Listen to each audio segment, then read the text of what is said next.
Hi ಡಾರ್ಮೀಸ್ ಅನ್ಯೋಂಗ್ ಎಲ್ಲರೂ ಹೇಗಿದ್ದೀರಾ? ಎಲ್ಲ ಚೆನ್ನಾಗಿದ್ದೀರಾ ಅಂದ್ಕೊತೀನಿ. ಸೊ ಯಾರಿಗೆಲ್ಲ ನನ್ನ ಮೇಲೆ ಕೋಪ ಇರುತ್ತೆ ಕಮೆಂಟ್ಸ್ ಬಾಕ್ಸಲ್ಲಿ ಬಂದು ಬೈದ್ಬಿಡಿ, ನೋ ಪ್ರಾಬ್ಲಮ್. ಸೊ ಯಾಕೆ ಅಂದರೆ ವೀಡಿಯೋಸ್ ಹಾಕ್ತೀನಿ ಅಂತ ವೀಡಿಯೋಸ್ ಹಾಕ್ತಾ ಇದ್ದಿದ್ದಕ್ಕೆ ಸಾರಿ. ಇಷ್ಟು ದಿನ ಹೆಲ್ತ್ ಪ್ರಾಬ್ಲಮ್ ಅದು ಇದು ಅಂತ ಹೇಳಿ ವೀಡಿಯೋಸ್ ಹಾಕ್ತಾ ಇರಲಿಲ್ಲ. ಇನ್ಮೇಲೆ ಯಾವುದೇ ರೀತಿ ರೀಸನ್ ಹೇಳಲ್ಲ ಅಂದ್ಕೊಂಡು ವೀಡಿಯೋಸ್ನ ಸ್ಟಾರ್ಟ್ ಮಾಡ್ತೀನಿ. ವೀಡಿಯೋ ಸ್ಟಾರ್ಟ್ ಮಾಡೋಕ್ಕೂ ಮುಂಚೆ ನನ್ನ ಚಾನಲ್ನ ಯಾರೆಲ್ಲ ಹೊಸ್ದಾಗಿ ನೋಡ್ತಿದ್ದೀರಾ ಪ್ಲೀಸ್ ಸಬ್ಸ್ಕ್ರೈಬ್ ಮಾಡಿಕೊಂಡು ವೀಡಿಯೋಸ್ನ ಲೈಕ್ ಮಾಡಿ, ಹಾಗೆ ಮರಿದೆ ಶೇರ್ ಮಾಡಿ. ನೀವು ಮಾಡೋ ಒಂದು ಲೈಕ್, ಒಂದು ಸಬ್ಸ್ಕ್ರೈಬಿಂದ ನನಗೆ ಇನ್ನೂ ಮೋಟಿವೇಶನ್ ಆಗುತ್ತೆ. ಪ್ಲೀಸ್ ಮರಿದೆ ಲೈಕ್ ಆ್ಯಂಡ್ ಸಬ್ಸ್ಕ್ರೈಬ್ ಮಾಡಿಬಿಡಿ. ಬನ್ನಿ ವಿಡಿಯೋದೊಳಗಡೆ ಹೋಗೋಣ. ಲಾಸ್ಟ್ ವಿಡಿಯೋದಲ್ಲಿ ಜೆ ಕೆ ಇದ್ದು ವಯನ್ ಶರ್ಟ್ನ ರಿಮೂವ್ ಮಾಡು ಅಂದಿರ್ತಾನೆ. ವಯನ್ ಆಗ ಅಳ್ತಾ ಆ ಶರ್ಟ್ನ ಟೈಟಾಗಿ ಇಟ್ಕೊಂಡಿರ್ತಾಳೆ. ಆಗ ಜೆ ಕೆ ಬಂದು ರಿಮೂವ್ ಮಾಡು ಅಂದೆ. ವಯನ್ ಬೇಡ J K, please J K, ನಾನು ಇದೊಂದೇ ಹಾಕಿರೋದು ಜೆ ಕೆ.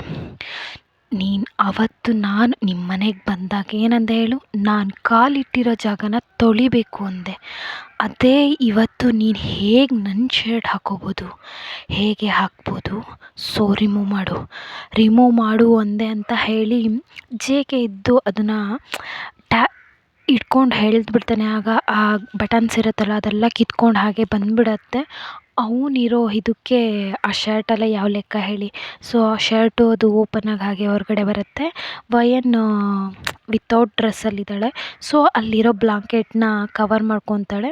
ಜೆ ಕೆ ಆಗ ಏನು ಬ್ಲಾಂಕೆಟು ನಂದೇ ಕಣೆ, ಅದು ಹೇಗೆ ನೀನು ನನ್ನನ್ನು ಕೇಳದೆ ನೀನು ಕವರ್ ಮಾಡ್ಕೋಬೋದು?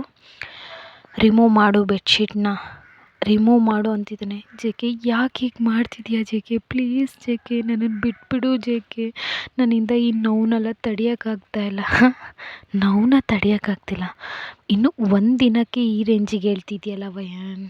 ನಿನ್ನಿಂದ ನಾನು 4-5 ವರ್ಷ ಆ ಮೆಂಟಲ್ ಹಾಸ್ಪಿಟ್ಲಲ್ಲಿ ನನ್ನ ಕಣ್ಣು ಮುಂದೆನೇ ಹೋದಾಗ, ನನ್ನ ಲವ್ವೇ ನನ್ನ ಹತ್ರ ಬೇಡದೇ ಇರೋ ಮಾತುಗಳು ಆಡಿದಾಗ ನನಗೆ ಎಷ್ಟು ಹರ್ಟ್ ಆಗಿರ್ಬೋದು, ಎಷ್ಟು ನೋವಾಗಿರ್ಬೋದು. ಆಗ ಆ ನೋವನ್ನ ನಾನು ಅನುಭವಿಸ್ದೆ ಅಲ್ವಾ? ಸೊ ಆ ನೋವನ್ನ ನೀನು ಅನುಭವಿಸೋದು ಬೇಡವಾ ವಯನ್? ಆ ಬೆಡ್ಶೀಟು ಕಾಸ್ಟ್ಲಿ. ಸೊ ಅದನ್ನು ಗಲೀಜು ಮಾಡಿಬಿಡ. ನಾನು ಬೆಡ್ಶೀಟ್ ತೆಗೆದು ಹೊಡೆದ್ರೇ ನನಗೆ ಸಮಾಧಾನ.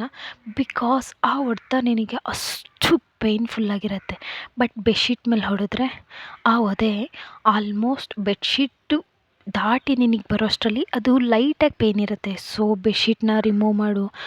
ವಯನ್ ಇದ್ದಳು, ಇಲ್ಲ J K please J K ಬಿಟ್ಬಿಡು ಜೆ ಕೆ.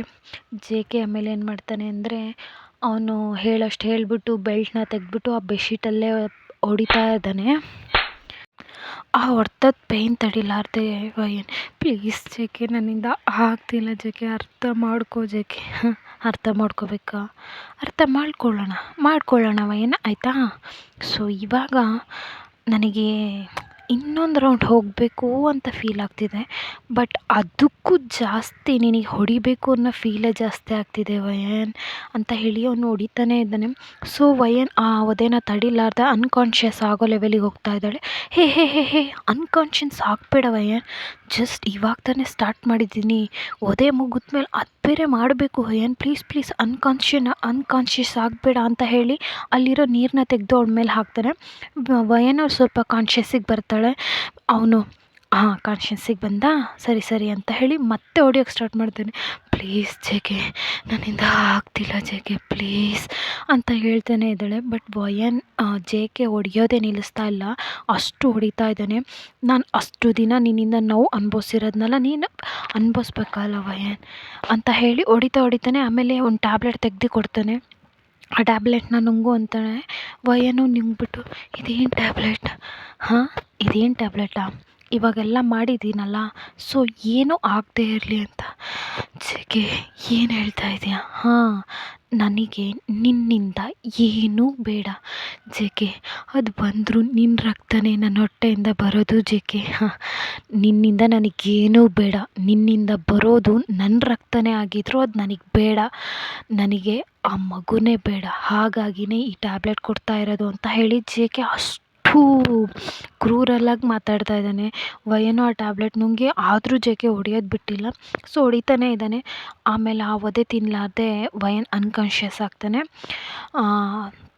ಜೆ ಕೆ ಇದ್ದಳು, ಹೋ ಶೆಟ್ ಅನ್ಕಾನ್ಷಿಯಸ್ ಆಗಿಬಿಟ್ಟವೆ ಅಂತ ಹೇಳಿ ಬೆಡ್ ಮೇಲೆ ಎತ್ತಾಕ್ಬಿಟ್ಟು, ಜೆ ಕೆ ಇವತ್ತು ನಿನಗೆ ಸೆಕೆಂಡ್ ಚಾನ್ಸಿಗೆ ಹೋಗೋರು, ನಿನಗೆ ಸೆಕೆಂಡ್ ರೌಂಡ್ಗೆ ಹೋಗೋ ಚಾನ್ಸ್ ಇಲ್ಲ ಅನಿಸುತ್ತೆ, ಇವತ್ತಿನ ಲಕ್ ಒಂದು ರೌಂಡ್ ಅನಿಸುತ್ತೆ ಅಂತ ಹೇಳಿ ಜೆ ಕೆನು ನಿಮ್ಮನ್ನ ಬೆಡ್ ಮೇಲೆ ಎತ್ತಾಕು ಅವ್ನ ಪಾಡಿಗೆ ಅವನು ಹೋಗಿ ಮಲ್ಕೊಂಡಿರ್ತಾನೆ. ಸೊ ನೆಕ್ಸ್ಟ್ ಡೇ ನೀವು ವೇಕಪ್ ಆಗುವಾಗ ಟೈಮ್ ಆಗಲೇ 12:30 ಆಗಿರುತ್ತೆ. ಸೊ ಎದ್ಬಿಟ್ಟು ಟೈಮ್ ನೋಡಿದ್ರೆ ಆಲ್ರೆಡಿ 12:30. ಇಷ್ಟೊಂದು ಮಲ್ಕೊಬಿಟ್ನಾ ಅಂತ ಹೇಳಿ ಆ ಡ್ರೆಸ್ ಎಲ್ಲಿದೆ ಅನ್ನೋದೇ ಗೊತ್ತಿಲ್ಲ ನಿಮ್ಮದು. ಸೊ ಆ ಮೂಲೆಯಲ್ಲಿ ಒಂದು ಬ್ಯಾಗಲ್ಲಿ ನಿಮ್ಮ ಡ್ರೆಸ್ ಇರುತ್ತೆ, ಮನೆಯಿಂದ ಕೊಟ್ಟು ಕಳಿಸಿರ್ತಾರಲ್ಲ ನಿಮ್ಮಪ್ಪ. ಸೊ ಆ ಡ್ರೆಸ್ ಇರುತ್ತೆ, ಅದರಲ್ಲಿ ಒಂದು ಡ್ರೆಸ್ನ ತೊಗೊಂಡು ಹಾಕ್ಕೊಳೋಕ್ಕಿಂತ ಮುಂಚೆ ಆ ಬ್ಲ್ಯಾಂಕೆಟ್ ಇದ್ದಿದ್ದು ವೈಟ್ ಕಲರ್ ಇರುತ್ತೆ. ಬಟ್ ನಿಮ್ಮ ನಿಮ್ಮ ಕೈಯಲ್ಲಿರೋ ಗಾಯ, ಕಾಲಲ್ಲಿ ಗಾಯ, ಸೊ ಆ ಬ್ಲಡ್ಡು ಬಂದು ಆ ವೈಟ್ ಬೆಡ್ಶೀಟ್ ಫುಲ್ಲು ಒಂಥರ, ಈ ವೈಟ್ ಬೆಡ್ಶೀಟಲ್ಲಿ ನಾವು ಕಲ್ಲರ್ ಅಲ್ಲಲ್ಲೇ ಬಿದ್ದರೆ ಹೇಗಾಗುತ್ತೋ ಆ ಥರ ಫುಲ್ ಅಲ್ಲಲ್ಲೇ ಬ್ಲಡ್ ಕ್ಲಾಟ್ಸ್ಗಳಿದ್ದಾವೆ. ಸೊ ನೀವು ಅದನ್ನು ನೋಡಿ ತುಂಬ ಅಳ್ತಾ ಇದ್ದೀರಾ. ನನ್ನ ಲೈಫ್ ಯಾವ ಥರ ಅಂದ್ಕೊಂಡೆ, ಇದು ಯಾವ ಥರ ಹೋಗ್ತಿದೆ ದೇವ್ರೇ, ನನಗೆ ಏನು ತಪ್ಪು ಮಾಡಿದೆ ಅಂತ ಈ ಥರ ಅಂತೇಳಿ ನೀವು ಅಳ್ತಾ ಇದ್ದೀರಾ. ಬಟ್ ಕಣ್ಣೆಲ್ಲ ಒರೆಸ್ಕೊಂಡು ಸರಿ ಅಂತ ಹೇಳಿ ಹೋಗಿ ಫ್ರೆಶ್ ಆಗಿ ಬಂದು ಡ್ರೆಸ್ ಚೇಂಜ್ ಮಾಡ್ಕೊಂಡು ಹಾಗೆ ಡೋರ್ ಓಪನ್ ಮಾಡ್ತೀರಾ. ಡೋರ್ ಓಪನ್ ಮಾಡಿದ್ರೆ ಪಕ್ಕದಲ್ಲಿ 2 ಬಾಡಿ ಗಾರ್ಡ್ಸ್ನ ನಿಲ್ಲಿಸಿದ್ದಾನೆ ಡೋರ್ ಹತ್ರ. ಅವರು, ಮೇಡಮ್ ಎಲ್ಲಿಗೆ ಬರ್ತಾ ಇದ್ದೀರಾ? ನಾನು ಕೆಳಗಡೆ ಹೋಗ್ತೀನಿ ಹಾಲಿಗೆ. ಸಾರಿ ಮೇಡಮ್, ನಮಗೆ ಜೆ ಕೆ ಸರು ನಿಮ್ಮನ್ನ ರೂಮಲ್ಲೇ ಇರಬೇಕು ಅಂತ ಆರ್ಡರ್ ಮಾಡಿದ್ದಾರೆ. ನಾನಲ್ಲ, ಕೆಳಗಡೆ ಸುಮ್ಮನೆ ಹೋಗ್ತಿದ್ದೀನಿ, ನೀವು ಸುಮ್ಮನೆನೂ ಹೋಗಂಗಿಲ್ಲ ಅಂತ ಹೇಳ್ತಾ ಇದ್ದಾನೆ. ಅಲ್ಲ, ನಾನು ಆಫೀಸಿಗೆ ಯಾವಾಗ ಹೋಗೋದು, ಕಾಲೇಜಿಗೆ ಯಾವಾಗ ಹೋಗೋದು? ನಾನು ಕಾಲೇಜಿಗೆ ಹೋಗಬೇಕಲ್ಲ, ಇವಾಗ ಫೈನಲ್ ಇಯರ್ ನಾನು, ಇನ್ನೂ 2 ಮಂತ್ಸ್ ಇದೆ. ಸೊ ನಾನು ಓದಬೇಕಲ್ಲ ಅಂದಾಗ, ಸಾರಿ ಮೇಡಮ್, ಇದನ್ನೆಲ್ಲ ನೀವು ಜೆ ಕೆ ಸರ್ ಹತ್ರ ಮಾತಾಡ್ಕೊಳ್ಳಿ ಅಂತ ಹೇಳಿ ಅವರು ಇಂದ ಹೊರಗಡೆನೇ ಬರೋಕ್ಕೆ ಬಿಡ್ತಿಲ್ಲ ನಿಮ್ಮನ್ನ. ರೂಮಿಂದ ಮತ್ತೆ ರೂಮ್ ಒಳಗಡೆ ಕಳಿಸ್ತಾರೆ. ಸೊ ನೀವು ರೂಮ್ ಒಳಗಡೆನೇ ಹೋಗಿ ತುಂಬ ಥಿಂಕ್ ಮಾಡ್ಕೊಂಡು ಅಳ್ತಾ ಇದ್ದೀರಾ. ಬಟ್ ನೀವು ನಿಮ್ಮ ಲೈಫ್ ಬಗ್ಗೆ ಅಳ್ತಾ ಇಲ್ಲ. ಜಾನ್ ಸತ್ತೋದ್ನಲ್ಲ, ಅವನ ಜೊತೆ ಇದ್ದಿದ್ದು, ಅವನ ಜೊತೆ ಕಳೆದಿರೋ ಕ್ಷಣಗಳನ್ನ ನೆನ್ಪು ಮಾಡ್ಕೊಂಡು ಅಳ್ತಾ ಇದ್ದೀರಾ. ಅಷ್ಟು ಅಳ್ತಾ ಇರುವಾಗಲೇ ಒಬ್ಬರು ಮೇಡ್ ಬರ್ತಾರೆ. ಮೇಡ್ ಆಂಟಿ ಬಂದು, ಮೇಡಮ್ ನೀವು ಬೆಳಗ್ಗೆಯಿಂದನೂ ಏನೂ ತೊಗೊಂಡಿಲ್ಲ, ತೊಗೊಳ್ಳಿ ಮಿಲ್ಕಾದರೂ ಕುಡೀರಿ ಅಂದಾಗ, ನನಗೇನೂ ಬೇಡ, ನನ್ನನ್ನು ಬಿಟ್ಬಿಡಿ ಸುಮ್ಮನೆ. ಇಲ್ಲ ಜೆ ಕೆ ಸರ್ ನೀವು ಮಿಲ್ಕ್ ಕುಡಿಲೇಬೇಕು ಅಂತ ಅಂದಿದ್ದಾರೆ ಅಂತ ಹೇಳ್ತಿದ್ದಂಗೆ ಅವರು ನನಗೆ ಬೇಡ ಅಂದರೆ ಬೇಡ ಅಂತಿದ್ದಂಗೆ ಅಷ್ಟೊತ್ತಿಗೆ ಮೇಡ್ ಆಂಟಿಗೆ ಒಂದು ಕಾಲ್ ಬರುತ್ತೆ. ಯಾರು ಅಂತ ನೋಡಿದ್ರೆ ಜೆ ಕೆ. ಏನು ಹಾಲು ಕುಡಿದ್ಲಾ ಇಲ್ವಾ? ಇಲ್ಲ ಸರ್, ಅವರು ಬೇಡ ಅಂತ ಇದ್ದಾರೆ. ಅವಳು ಹೇಗೆ ಬೇಡ ಅಂತ ಹೇಳ್ಬೋದು? ಸರಿ, ಅವಳ ಹತ್ರ ಫೋನ್ ಕೊಡಿ, ನಾನು ಮಾತಾಡ್ತೀನಿ ಅಂತ ಹೇಳಿ ಜೆ ಕೆ ಮೇಡಿಂದ ನಿಮಗೆ ಫೋನ್ನ ಕೊಡೋಕೆ ಹೇಳ್ತಾರೆ. ಸೊ ನೀವು ಫೋನ್ ಇಸ್ಕೊಂಡು, ಹಲೋ, ಏನೇ ಡ್ರಾಮಾ ಕ್ರಿಯೇಟ್ ಮಾಡ್ತಿದ್ದೀಯಾ? ಬಾಯಿ ಮುಚ್ಕೊಂಡು ಹಾಲು ಕುಡಿ. ಸಂಜೆ ಬಂದು ಒದೆ ತಿನ್ನೋಕ್ಕೆ ಪವರ್ ಬೇಡವಾ? ಜೆ ಕೆ ಗೀಕೆ ಅಂದೆ, ಹಾಲು ಕುಡಿ ಅಂದೆ ಅಷ್ಟೇ ಅಂತ ಹೇಳಿ ಫೋನ್ನ ಕಟ್ ಮಾಡ್ತಾನೆ. ಸೊ ನಿಮಗೆ ಮತ್ತೆ ಬಾಡೀಲಿ ಸ್ಟ್ರೆಂತ್ ಇಲ್ಲ, ಆಲ್ರೆಡಿ ನೆನ್ನೆ ಮದುವೆಯಲ್ಲಿ ಊಟ ಮಾಡಿದ್ದು. ಸೊ ಹಾಗಾಗಿ ಇನ್ನೇನು ಮಾಡ್ತಾನೋ ಬಂದು ಅಂತ ಹೇಳಿ ಆ ಗ್ಲಾಸಲ್ಲಿರೋ ಹಾಲನ್ನ ಇಸ್ಕೊಂಡು ಕುಡಿತೀರಾ. ಬಟ್ ಅವನು ರೂಮ್ ಫುಲ್ಲಾಗಿ CC ಕ್ಯಾಮ್ರಾನ ಸೆಟ್ ಮಾಡಿರ್ತಾನೆ. ನೀವು ಹಾಗೆ ಇಸ್ಕೊಂಡು ಕುಡಿಯೋದು ನೋಡಿ ಅವ್ನು ಸ್ಮಿರ್ಕ್ ಮಾಡಿ ಅವ್ನ ಪಾಡಿಗೆ ಅವ್ನು ಕೆಲಸ ಮಾಡ್ತಿದ್ದಾನೆ. ಸೊ ಹಾಗೆ ಈವ್ನಿಂಗ್ ಆಗ್ತಿದ್ದಂಗೆ ಜೆ ಕೆ ಬರ್ತಾನೆ. ಜೆ ಕೆ ಕಾರ್ ಸೌಂಡ್ ಕೇಳ್ತಿದ್ದಂಗೆ ಇಲ್ಲಿ ನಿಮಗೆ ಕಾಲು ಕೈ ಎಲ್ಲ ನಡ್ಕ ಸ್ಟಾರ್ಟ್ ಆಗ್ತಿದೆ. ಬಿಕಾಸ್ ಅವ್ನು ಬಂದು ಏನು ಮಾಡ್ತಾನೆ ಅನ್ನೋದು ನಿಮಗೆ ಗೊತ್ತಿದೆ ಅಲ್ವಾ. ಸೊ ಹಾಗಾಗಿ ನೀವು ಹಾಗೆ ಹೆದ್ರುಕೊಂಡು ಕೂತಿದ್ದೀರಾ. ಸೊ ಜೆ ಕೆ ಬರ್ತಿದ್ದಂಗೆ ಮೇಡ್ಸ್ನೆಲ್ಲ ಸರಿ ನೀವು ಇನ್ನು ಹೊರಡಿ ಅಂತ ಹೇಳಿ ಬಾಡಿ ಗಾರ್ಡ್ಸ್ನೆಲ್ಲ ಮನೆ ಕಳಿಸ್ತಾನೆ. ಸೊ ಅವ್ನು ಹಾಗೆ ಸ್ಟೆಪ್ಸ್ ಏರಿ ರೂಮ್ ಒಳಗಡೆ ಬರ್ತಾನೆ. ರೂಮ್ ಒಳಗಡೆ ಬರ್ತಿದ್ದಂಗೆ ನೀವು ಹಾಗೆ ಬೆಡ್ ಮೇಲೆ ಒಂಥರ ಮುದ್ರಕೊಂಡು ಕೂತಿರ್ತೀರ. ಹಾಯ್ ಬೇಬಿ, ಏನು ರೆಡಿಯಾಗಿದೆಯಾ ಅನಿಸುತ್ತೆ? ಯಾವುದಕ್ಕೆ, ಒದೆಗ ಅದಕ್ಕೆ ಅಂತ ಕೇಳಿದಾಗ, ಛೀ ಅಂತ ಹೇಳಿ ನೀವು ಮುಖನ ಆ ಕಡೆ ತಿರುಗಿಸ್ಕೊತೀರ. ಅಚ್ಚಚ್ಚೋ, ವೆಯ್ಟ್, ಐ ಕಮ್ 10 ಮಿನಿಟ್ಸ್ ಅಂತ ಹೇಳಿ ಜೆ ಕೆ ಹೋಗಿ ಫ್ರೆಶ್ ಅಪ್ ಆಗಕ್ಕೆ ಹೋಗ್ತಾನೆ. ಸೊ ಅವ್ನು ಫ್ರೆಶ್ ಅಪ್ ಆಗಿ ಬಂದು ಟವಲ್ ವೇರ್ ಮಾಡ್ಕೊಂಡು ಬರ್ತಾನೆ. ಸೊ ಡ್ರೆಸ್ನೆಲ್ಲ ವೇರ್ ಮಾಡಿಕೊಂಡು ಹಾಗೆ ಬರ್ತಿದ್ದಂಗೆ ನೀವು ಹಾಗೆ ಕೂತಿರ್ತಿಲ್ಲ. ಜೆ ಕೆಗೆ ನಿಮ್ಮನ್ನು ಅಳಿಸ್ಬೇಕು ಅನ್ನೋದರಲ್ಲಿ ತುಂಬ ಒಂಥರ ಅವನಿಗೆ ಯಾವ ಲೆವೆಲ್ಲಿಗೆ ಇದು ಸಿಗುತ್ತೋ, ಖುಷಿ ಸಿಗುತ್ತೋ ಗೊತ್ತಿಲ್ಲ. ಸೊ ಹಾಗಾಗಿ ಬರ್ತಾ ಇದ್ದಂಗೆ ಅಲ್ಲಿಂದನೇ ಬರ್ತಾನೆ, ಹೊಡಿಬೇಕು, ಇವತ್ತು ಬೆಲ್ಟಲ್ಲಿ ಹೊಡಿಬಾರ್ದು ಅಂತ ಹೇಳಿ ಅದಕ್ಕೆ ಅಂತಲೇ ಒಂಥರ ಹೊಸ ಬೆಲ್ಟು, ಅದು ಈ ಚರ್ಮದಲ್ಲಿ ಮಾಡಿರ್ತಾರಲ್ಲ ಆ ಟೈಪಲ್ಲಿ, ಮರದಲ್ಲಿ ಮಾಡಿ ಇದು ಪ್ಲಾಸ್ಟಿಕಲ್ಲಿ ಮಾಡಿರೋದ್ರಲ್ಲಿ ಹೊಡ್ತ ಬೀಳೋಲ್ಲ ಅಂತ ಹೇಳಿ ಆ ಥರ ತೊಗೊಬಂದಿದ್ದಾನೆ. ಬೇಬಿ ನಿನಗೋಸ್ಕರ ನಾನು ಒಂದು ಗಿಫ್ಟ್ ತೊಗೊಬಂದಿದ್ದೀನಿ ನೋಡಿದ್ಯಾ ಅಂತ ಹೇಳ್ತಿರುವಾಗ ನೀವು ಅವನನ್ನೇ ಏನೂ ಗೊತ್ತಾಗದೆ ಹಾಗೆ ನೋಡ್ತಾ ಇದ್ದೀರಾ. ಜೆ ಕೆ ಹೋಗಿ ಬ್ಯಾಗಿಂದ ಆ ಬೆಲ್ಟ್ನ ತೆಗಿತಾನೆ. ನೀವು ಅದನ್ನ ನೋಡಿ ಶಾಕ್ ಆಗ್ತಿದ್ದೀರಾ.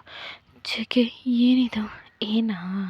ಸೊ ಆ ಬೆಲ್ಟಲ್ಲಿ ಯಾಕೋ ನನಗೆ ಸ್ಯಾಟಿಸ್ಫ್ಯಾಕ್ಷನ್ ಆಗ್ತಿಲ್ಲವಯ್ಯ, ನಿನಗೆ ಒದೆ ಬೀಳ್ತಿಲ್ವೇನೋ ಅನ್ನೋ ಫೀಲ್ ಆಗ್ತಿದೆ, ಹಾಗಾಗಿ ಇದು ಹೊಸದು. ಸೊ ಇದೊಂಥರ ಚರ್ಮದಲ್ಲಿ ಮಾಡಿರೋದಲ್ವಾ, ಸಖತ್ ಒದೆ ಬೀಳುತ್ತೆ ಅಂತ ಅಂಗಡಿಯವನ ಹತ್ರ ಹೇಳಿಬಿಟ್ಟೆ ನಾನು ತೊಗೊಬಂದಿರೋದು ಗೊತ್ತವಯ್ಯ ನಿನಗೆ. ಸೊ ನಿನಗೆ ಅಂತ ನಾನು ಸ್ಪೆಷಲಾಗಿ ತಂದಿರೋದು. ಸೊ ಟ್ರಯಲ್ ನೋಡೋಣವಾ ಅಂತ ಹೇಳಿ ಹಾಗೆ ಅವನ ಬೆಲ್ಟ್ನ ಕೈಗೆ ಸುತ್ತಕೊಂಡು ಒಂದೊಂದೇ ಸ್ಟೆಪ್ನ ಮುಂದೆ ಇಟ್ಕೊಂಬರ್ತಾ ಇದ್ದಾನೆ. ನೀವು ಬೆಡ್ಡಲ್ಲಿ ಕೂತಿರ್ತೀರಲ್ಲ, ಹಾಗೆ ಜರ್ಕೊಂಡು ಹಿಂದೆ ಹೋಗ್ತಾ ಇದ್ದೀರಾ. ಅಲ್ಲಿ ಹೋಗ್ತಾ ನೀವು ವಾಲಿಗೆ ಇಟ್ಟಾಗ್ತೀರಾ. ವೈ ಬೇಬಿ, ಅಲ್ಲಿ ಇನ್ನೂ ಹೋಗೋಕ್ಕೆ ಜಾಗ ಇಲ್ಲ, ಜಸ್ಟ್ ವೆಯ್ಟ್ ಐ ಕಮ್ಮಿಂಗ್ ಅಂತ ಹೇಳಿ ಜೆ ಕೆ ಬಂದ್ಬಿಟ್ಟು ಹಾಗೆ ಬೆಡ್ ಮೇಲೆ ಮಂಡಿ ಊರು ನಿಂತ್ಕೊಂಡು ನಿಮ್ಮನ್ನು ಅಲ್ಲೇ ಪಟ್ ಅಂತ ಮತ್ತೆ ಹೊಡಿತಾನೆ.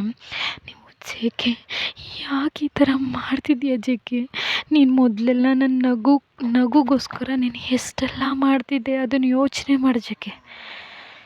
ಶಬಾ ವಯ್ಯ, ನಾನು ಹಳೆ ಜೆ ಕೆ ಅಲ್ಲ. ಆಗ ನಿನ್ನ ನಗುಗೋಸ್ಕರ ಮಾಡಿದೆ, ಬಟ್ ಇವಾಗ ನಿನ್ನ ಕಣ್ಣೀರು, ನಿನ್ನ ಪೇಯ್ನಿಗೋಸ್ಕರ ಮಾಡ್ತಿದ್ದೀನಿ. ಸೊ ಕೋಪರೇಟ್ ವ್ಯಾನ್ ಅಂತ ಹೇಳಿ ಮತ್ತೆ ಸ್ಲ್ಯಾಪ್ ಮಾಡ್ತಾ ಇದ್ದಾನೆ. ನಿಮ್ಮಿಂದ ಈ ನರ್ಕದಿಂದ ನಾನು ತಪ್ಪಿಸ್ಕೊಳ್ಳೋಕ್ಕೆ ಆಗೋದಿಲ್ವೇನೋ ಅಂತ ಅಷ್ಟು ಫೀಲ್ ಮಾಡ್ತಿದ್ದೀರಾ. ಅವ್ನು ಹೊಡಿತಾ ನಿಮ್ಮ ಕೈಯಲ್ಲಿ ಆ ಹಳೆ ಗಾಯ ಇರುತ್ತಲ್ಲ, ಮತ್ತೆ ಅದಕ್ಕೆ ಒದೆ ಬಿದ್ದು ಮತ್ತೆ ಬ್ಲಡ್ ಬರ್ತಾ ಇದೆ.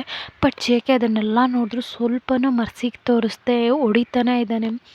ಎಲ್ಲ ಹೊಡೆದು ಅವನಿಗೆ ಸುಸ್ತಾಗ್ತಿದ್ದಂಗೆ ಹೋಗಿ ವಾಟರ್ ಕುಡಿದ್ಬಿಟ್ಟು ಒಂದು ಪೆಗ್ ಡ್ರಿಂಕ್ಸ್ ಮಾಡಿಕೊಂಡು ಮತ್ತೆ ಬರ್ತಾನೆ. ಬಟ್ ಈ ಸರಿ ನಿಮ್ಮನ್ನ ಹೊಡೆಯೋಕ್ಕಲ್ಲ, ಇಷ್ಟೋ ತನಕ ಮೆಂಟಲಿ ಇದು ಮಾಡ್ದ, ಇವಾಗ ಫಿಸಿಕಲಿ ನಿಮ್ಮನ್ನ ಅಬ್ಯೂಸ್ ಮಾಡ್ತಾ ಇದ್ದಾನೆ. ನಿಮಗೆ ಇಷ್ಟ ಇಲ್ಲ ಅಂದರೂ ಜೆ ಕೆ ನಿಮ್ಮನ್ನ ಆ ರೇಂಜಿಗೆ ಫೋರ್ಸ್ಫುಲ್ಲಿ ನಿಮ್ಮನ್ನ ಅವನಿಗೆ ತಗೊಳ್ತಾ ಇದ್ದಾನೆ. ಬಟ್ ನಿಮ್ಮಿಂದ ಏನೂ ಮಾಡೋಕ್ಕಾಗ್ತಾಯಿಲ್ಲ, ಕಣ್ಣಲ್ಲಿ ನೀರು ಬರ್ತಾ ಇದೆ. ಬಟ್ ಜೆ ಕೆ ನಿಮ್ಮನ್ನು ಒಂದು ಹೆಣ್ಣು ಅನ್ನೋ ಯಾವುದೇ ರೀತಿ ಫೀಲೇ ಇಲ್ದಂಗೆ ಅವನಿಗೆ ಬೇಕಷ್ಟೆ ಅನ್ನೋ ರೇಂಜಲ್ಲಿ ನಿಮ್ಮನ್ನ ಅಷ್ಟು ಟಾರ್ಚರ್ ಮಾಡ್ತಾ ಇದ್ದಾನೆ. ಬಟ್ ಅದನ್ನು ಅವನು ಸ್ಮೂತ್ಲಿ ಮಾಡ್ತಾ ಇಲ್ಲ, ಬಟ್ ಫೋರ್ಸ್ಲಿ ನಿಮಗೆ ಅದರಿಂದನೂ ಪೇಯ್ನ್ ಆಗಬೇಕು ಅಂತಲೇ ಜೆ ಕೆ ಆ ಲೆವೆಲಿಗೆ ಮಾಡ್ತಾ ಇದ್ದಾನೆ. ಬಟ್ ನಿಮ್ಮಿಂದ ಏನು ಮಾಡೋಕ್ಕೆ ಸಾಧ್ಯ? ನನ್ನ ಜೀವನನೇ ಇಷ್ಟೇನೋ ಅಂತ ಹೇಳಿ ನೀವು ಹಾಗೆ ಒಂಥರ, ಇವಾಗ ನಾವು ನೋವು ತಿಂದು ಒಂಥರ ಮರಗೆಟ್ಟಂಗೆ ಆಗ್ತೀವಲ್ಲ, ಸೊ ಏನೋ ಮಾಡ್ಕೊಳ್ಳಿ ಅನ್ನೋ ರೇಂಜಲ್ಲಿ ನೀವು ಸುಮ್ಮನೆ ಆಗಿಬಿಡ್ತೀರ. ಜೆ ಕೆ ಹತ್ರ ಬೇಡಷ್ಟು ಬೇಡ್ತೀರ, ಬಟ್ ಜೆ ಕೆ ಸ್ವಲ್ಪನೂ ಮರ್ಸಿ ತೋರಿಸೋದಿಲ್ಲ. ಸೊ ನೀವು ಇವನ ಹತ್ರ ಇನ್ನು ಬೇಡಿ ಏನು ಪ್ರಯೋಜನ ಅಂತ ಹೇಳಿ ನಿಮ್ಮ ಪಾಡು ನೀವು ಆಗ್ತೀರ. ಹಾಗೆ ಅವ್ನು ಮಾಡೋ ಫೋರ್ಸಿಗೆ ನಿಮ್ಮಿಂದ ಬರೀ ಒಂದು ಗ್ಲಾಸ್ ಹಾಲಷ್ಟೇ ಕೊಟ್ಟಿರ್ತಾನೆ, ಮತ್ತು ಅವ್ನು ಮತ್ತೆ ಫುಡ್ನ ಏನೂ ಕಳಿಸಿರೋದಿಲ್ಲ. ಸೊ ಹಾಗಾಗಿ ನೀವು ಆ ಸ್ಟ್ರೆಂತ್ ಇಲ್ದಂಗೆ ಒದೆ ತಿಂದಿರೋದಕ್ಕೂ ಇವ್ನು ಮಾಡ್ತಿರೋದಕ್ಕೂ ಹಾಗೆ ಮತ್ತೆ ಅನ್ಕಾನ್ಷಿಯಸ್ ಆಗ್ತೀರಾ. ಇವನು ಜೆ ಕೆ ಇವಳ್ದು ಬೇರೆ ಇದೆ, ಹಾವು ಅಂದರೆ ಹಾಗೆ ಪ್ರಜ್ಞೆ ತಪ್ಪಿ ಬೀಳ್ತಾಳೆ, ಇದು ಒಳ್ಳೆ ರಾಮಾಯಣ ಮಾರ್ಯ ಅಂತ ಹೇಳಿ ಅವ್ನು ಆಗಲೂ ನಿಮ್ಮನ್ನ ಬಿಟ್ಟಿಲ್ಲ. ಸೊ ಅವನಿಗೆ ಸ್ಯಾಟಿಸ್ಫ್ಯಾಕ್ಷನ್ ಆಗೋವರೆಗೂ ನಿಮ್ಮನ್ನ ಫೋರ್ಸ್ಫುಲ್ಲಿ ಅಬ್ಯೂಸ್ ಮಾಡಿಬಿಟ್ಟು ಆಮೇಲೆ ಅವನಿಗೆ ಸ್ಯಾಟಿಸ್ಫ್ಯಾಕ್ಷನ್ ಆದಮೇಲೆ ಹೋಗಿ ರೆಸ್ಟ್ ಮಾಡ್ತಾನೆ. ಸೊ ಅವನು ಮತ್ತೆ ಟ್ಯಾಬ್ಲೆಟ್ನ ಪಕ್ಕದಲ್ಲೇ ಎತ್ತಿಟ್ಟಿದ್ದಾನೆ, ಮತ್ತು ನೀವು ಎದ್ದಾಗ ಅದನ್ನು ಕುಡಿಬೇಕು ಅಂತಲೂ ಅಲ್ಲೊಂದು ಚಿಕ್ಕ ನೋಟ್ ಬರೆದು ಆ ಟ್ಯಾಬ್ಲೆಟ್ ಮೇಲೆ ಬರೆದಿರ್ತಾನೆ. ಸೊ ನೀವು ಅನ್ಕಾನ್ಷಿಯಸ್ ಆಗಿರ್ತೀರಲ್ಲ ಇನ್ನೇನು ಅಂತ ಹೇಳಿ ಅವನು ಪಕ್ಕದ ರೂಮಿಗೆ ಹೋಗಿರ್ತಾನೆ. ನಿಮ್ಮ ಪಕ್ಕನೂ ಮಲಗೋದಿಲ್ಲ. ಸರ್ ಹೊಡಿತಾರೆ, ಅಬ್ಯೂಸ್ ಮಾಡ್ತಾರೆ, ಹೋಗ್ತಾರೆ, ಪಕ್ಕದ ರೂಮಲ್ಲಿ ಮಲ್ಕೊತಾರೆ. ಸೊ ನಿಮ್ಮನ್ನ ವೈಫ್ ಅನ್ನೋದನ್ನೇ ಕನ್ಸಿಡರ್ ಮಾಡಿಲ್ಲ ಅವನು. ಸೊ ಇವತ್ತಿನ ಎಪಿಸೋಡ್ ಇಲ್ಲಿಗೆ ಮುಗಿಯುತ್ತೆ. ಇಷ್ಟ ಆದರೆ ಲೈಕ್ ಮಾಡಿ, ಕಮೆಂಟ್ ಮಾಡಿ, ಹಾಗೆ ಮರಿದೆ ನನ್ನ ಚಾನಲ್ನ ಸಬ್ಸ್ಕ್ರೈಬ್ ಮಾಡ್ಕೊಳ್ಳಿ ಪ್ಲೀಸ್. Army's ಅನ್ಯೋಂಗ್ ಸರಂಗೆ bye bye.